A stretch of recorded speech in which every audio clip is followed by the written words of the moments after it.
Ce podcast a été réalisé avec le soutien de Malakoff Humanis. Bonjour et bienvenue dans le 6e et dernier épisode du Petit chasseur de fantômes. Cette fois, je suis en Israël et je m'apprête à rencontrer Elad. Dans ce pays, le service militaire est obligatoire pour les garçons et les filles. Certaines personnes autistes peuvent le faire, mais uniquement de manière volontaire. Pour cela, elles doivent participer au programme Roim Chachok, Regarder au loin. C'est une initiative qui les prépare à l'armée, puis les accompagne dans la recherche d'un emploi dans le civil. À Tel Aviv, un jeune homme a fait de la passion de Tom pour les cartes satellites son métier.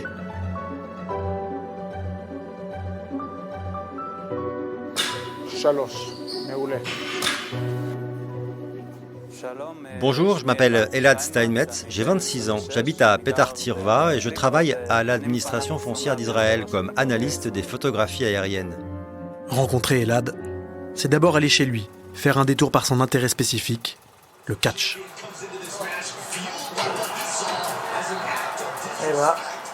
On peut jouer un contre un ou bien dans la même équipe. Comme tu veux. Qu'est-ce que tu préfères? Je sais pas, mais j'ai peur. Mon rêve, c'était de devenir catcheur. Je lis tout sur le catch, j'ai plein de livres. Celui-là, c'est celui de Mike Foley. C'est l'un de mes catcheurs préférés. Il a aussi un enfant autiste et il raconte souvent dans ses posts à quel point il est fier de lui et à quel point il l'aime. Je pense que c'est vraiment un mec génial.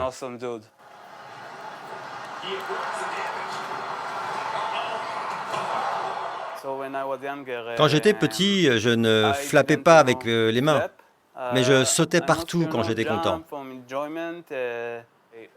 J'avais un gros problème pour prononcer la lettre R.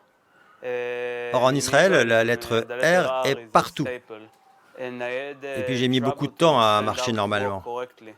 Normalement, tu marches comme ça. Moi, je marchais comme ça. En fait, quand Tom est content, il fait de grandes enjambées et il balance sa tête en avant, exactement comme un pigeon. Ah, c'est trop mignon.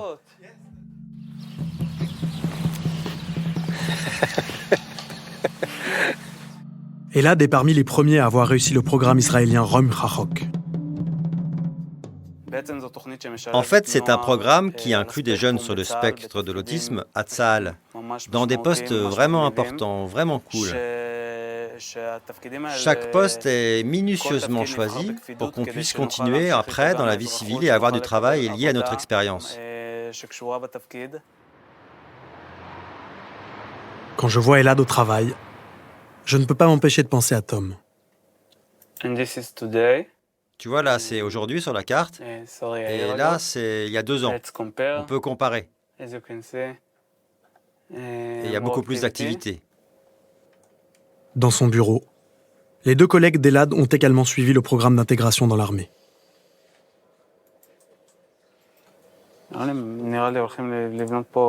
À quelqu'un qui ne connaît pas l'analyse des photos aériennes, eh ben, je dirais que nous cherchons l'invisible. Par exemple, il y a quelqu'un qui peut voir une maison, un quartier, tout a l'air nickel. Eh ben moi je dis attendez, est-ce que ce bâtiment est correct? Est-ce qu'il a été construit de façon légale? Une personne normale le voit en une seule dimension, eh bien moi je vois toutes les petites choses autour. À mon avis, c'est toujours un kiff de regarder le monde d'en haut, de trouver et de savoir où se trouve chaque chose. C'est une connaissance, ça crée un ordre, et je pense que c'est quelque chose qui se manifeste beaucoup chez les gens sur le spectre de l'autisme. C'est ça, c'est l'amour de l'organisation.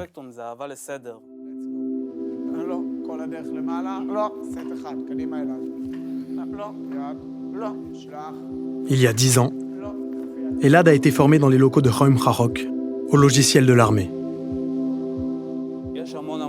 Il y a énormément de bonnes choses que le programme donne dans le cours. Ce n'est pas juste une formation militaire. On a des outils qui vont nous servir pour toute la vie. Je me rappelle par exemple que nous avons eu des conversations durant lesquelles une spécialiste des émotions a participé pour nous aider à plus nous ouvrir et à mieux comprendre l'autisme.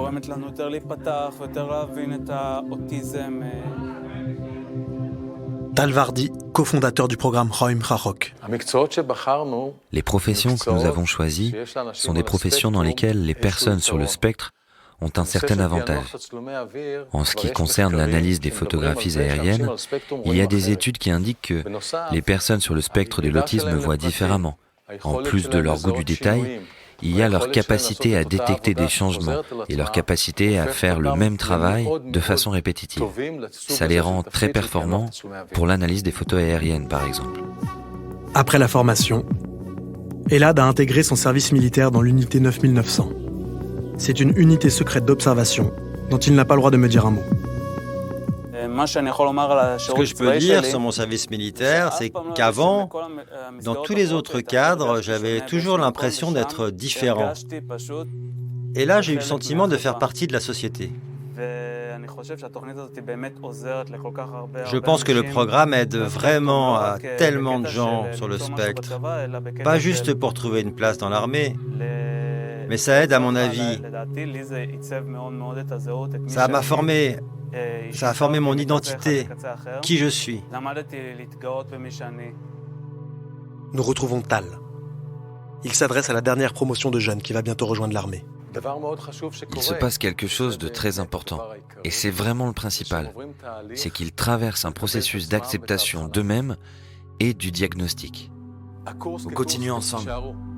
Votre promotion, vous allez rester amis pour encore longtemps, mais chacun va intégrer son unité, dans un autre endroit, un autre environnement, avec une autre atmosphère.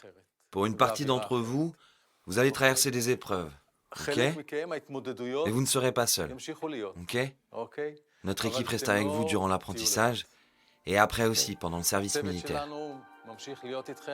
Et je vous aime beaucoup. Merci.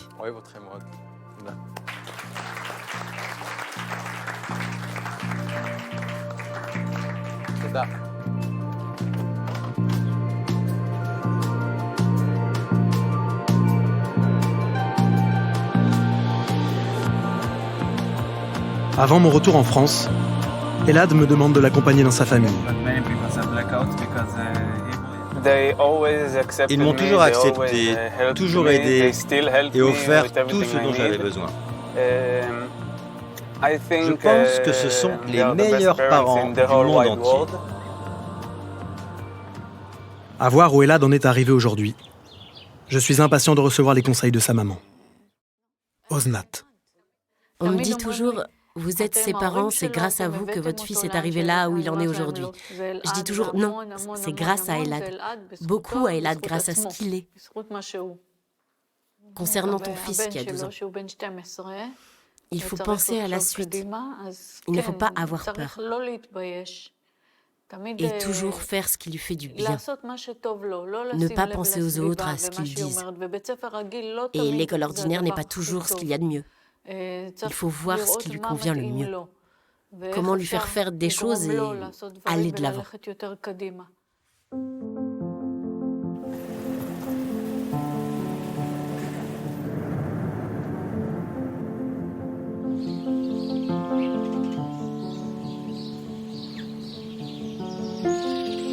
La chose la plus importante que je retiens de tout ce que je viens de vivre, c'est que Tom doit apprendre à accepter qui il est.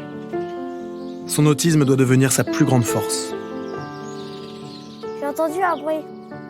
C'est en haut des escaliers, à l'étage, peut-être à l'étage, à l'église. Regardez. Ding. Qu'il poursuive sa scolarité dans le milieu ordinaire ou non n'a pas vraiment d'importance. L'important, c'est que les gens qu'il croise le comprennent et s'adaptent à son fonctionnement. J'ai l'impression qu'il y a quelqu'un à l'étage. C'est ce que pense aussi Julie, notre chercheuse. Il faut élargir la focale, il faut arrêter d'essayer d'agir sur la personne, de voir ce qu'elle pourrait mieux faire différemment, etc. Et plutôt, il faut essayer d'adapter l'environnement que ce soit l'environnement de travail, l'environnement scolaire, etc., pour qu'il corresponde aux particularités de la personne et que cet environnement il permette à la personne d'exprimer son plein potentiel et de s'épanouir. Je ne doute pas du potentiel de Tom. Si on m'avait dit le jour de son diagnostic que dans 10 ans, j'irais chasser les fantômes avec lui dans des vieux manoirs, j'aurais gagné de nombreuses nuits de sommeil. Est-ce que vous me voulez du mal? Non. Merci, c'est gentil. Ça, c'est une entité bienveillante. Je pense que Tom a beaucoup à apporter, que ce soit à des camarades ou à des futurs collègues. Quand dans une entreprise, on a des gens qui sont trop pareils, ils vont toujours proposer le même type de solution, au même type de problématique, ils vont toujours avoir la même vision. Alors, en réunissant des gens qui sont vraiment opposés dans leur façon de fonctionner, ça permet souvent d'aller trouver des solutions qui sont beaucoup plus créatives et variées. Et ça, je trouve ça extrêmement positif. Il ne resterait donc plus qu'à demander aux personnes non autistes d'adopter le bon comportement.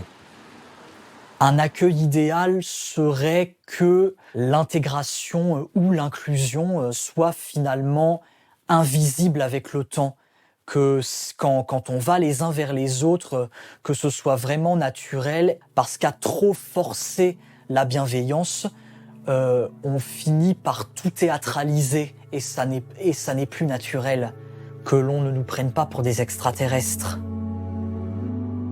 L'approche d'un train est annoncée par l'allumage des feux rouges clignotant. Fort de tous les précieux conseils reçus, de toutes ces rencontres, je vois l'avenir de mon fils avec un autre regard. Tom a encore de nombreuses étapes à franchir. Mais je sais maintenant qu'il peut être heureux. Avant de se quitter, je vais rendre visite à Mathias. Il est très fier de me montrer sa chambre. 2e étage. Alors, bienvenue. Ici, c'est ma chambre. Voilà. Là, c'est là où j'ai ma télé, mon ordinateur, j'ai tout. Tu te couches à quelle heure le soir ici? Vers 21h48.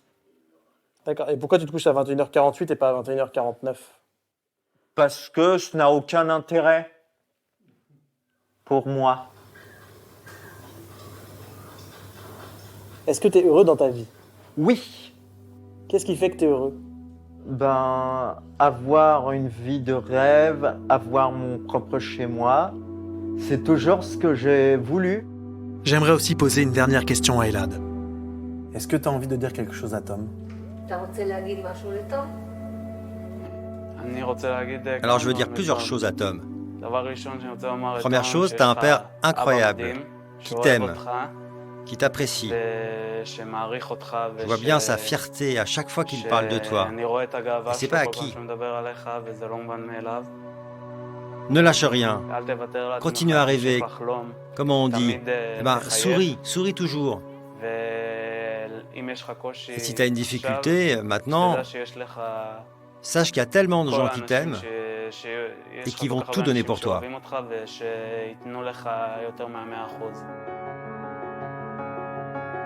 Reste un dernier message à te faire passer. Mon garçon, je t'aime. Tu m'impressionnes tous les jours. Tu m'as ouvert sur le monde. Je serai toujours là pour t'encourager dans tes projets. Et je suis persuadé que tu deviendras un jour un très grand chasseur de fantômes. Je crois qu'il est temps de se quitter, les amis. Bon, n'hésitez pas à liker ma vidéo. Mettez-moi des bons pouces bleus si elle vous aura plu. Passez de bonnes vacances. Au revoir.